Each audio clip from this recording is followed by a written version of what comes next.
Hi everyone, welcome back to some more chemistry learning. Today we're talking about those forces of attraction that came up in the last video. In the last video, they told you that forces of attraction are what hold together solids. They also exist here in a liquid to a lesser extent, and then we don't really have any in a gas. So today we're going to figure out what that means. Today we're talking specifically about molecules. Molecules have covalent bonds. They share electrons, and this happens when I have two non-metals. Water is a really great example. So we saw this in Unit 1.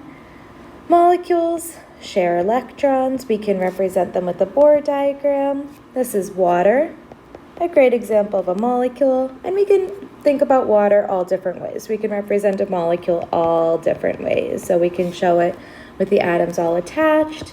We can really emphasize that there's a bond between atoms. We can show a structural diagram showing the electrons that aren't forming any kind of bond, or just a structural diagram without those electrons. All of these mean water. All right, so in Unit 1, we learned that when you have a bunch of molecules, they form what's called a discrete molecular structure. So when I say H2O, I really mean that there's an H2O. Totally separately, there's another H2O over here. Totally separately from that, another H2O. This is in contrast to something like an ionic compound. When I say NaCl, I don't mean that there's one NaCl separated from another one. They're all existing in a big lattice. So NaCl is the smallest ratio of ions within that lattice. But when I say NaCl, what I mean is in the lattice, for every one Na, there's a Cl. For every one Na, there's another Cl. So that's not what we're talking about today. Today we're zooming in specifically on molecules that have discrete molecular structure. All right, so we've seen already that molecules have this discrete structure, and they're held together by covalent bonds. There's a little bit of complexity that we haven't thought about yet, though. So here's my H2Os, and they're totally separate from each other. And there's a chemical bond here, a covalent bond. But it turns out the molecules kind of have some stickiness. They kind of tend to stick together.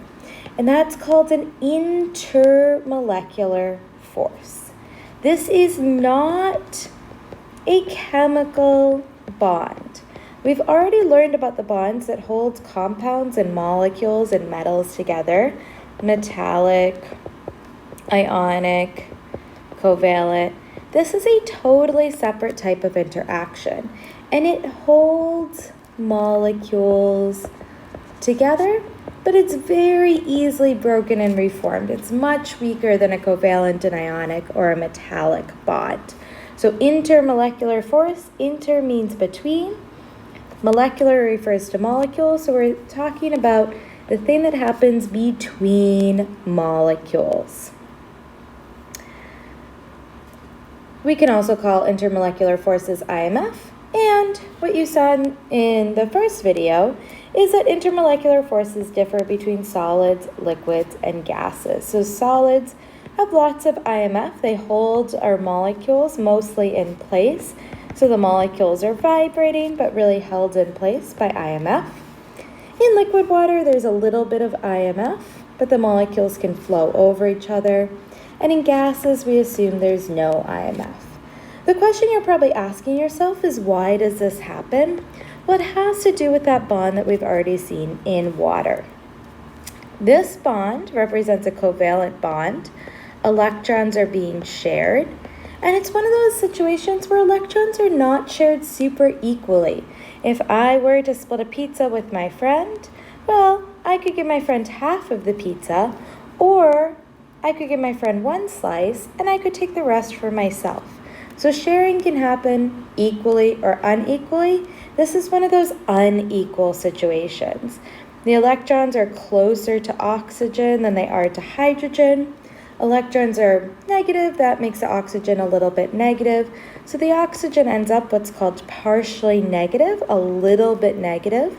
The hydrogens are partially positive, and the basis of chemistry is that positives and negatives attract. So positives in one molecule will be attracted to negatives in the other.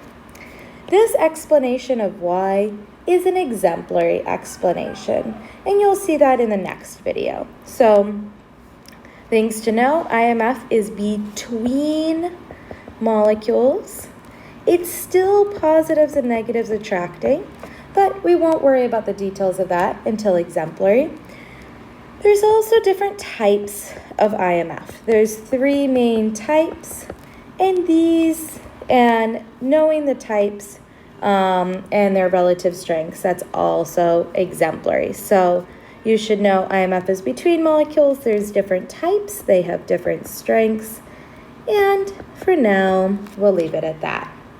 The other thing to note about IMF, well, when IMF breaks or forms, that is a physical change because IMF is not a chemical bond.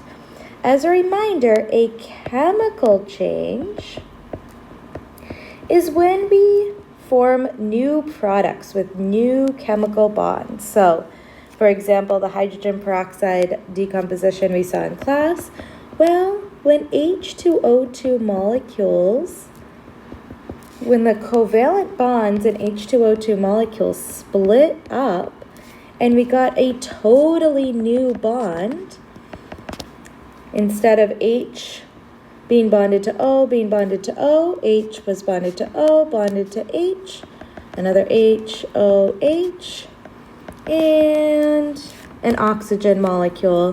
When we get new bonds, that's a chemical change. In this case, we got new covalent bonds. A physical change usually involves breaking or forming IMF. So, for example, if I have water forming a different type of water, well, all that happens to go from solid to liquid is that I'm breaking some intermolecular forces.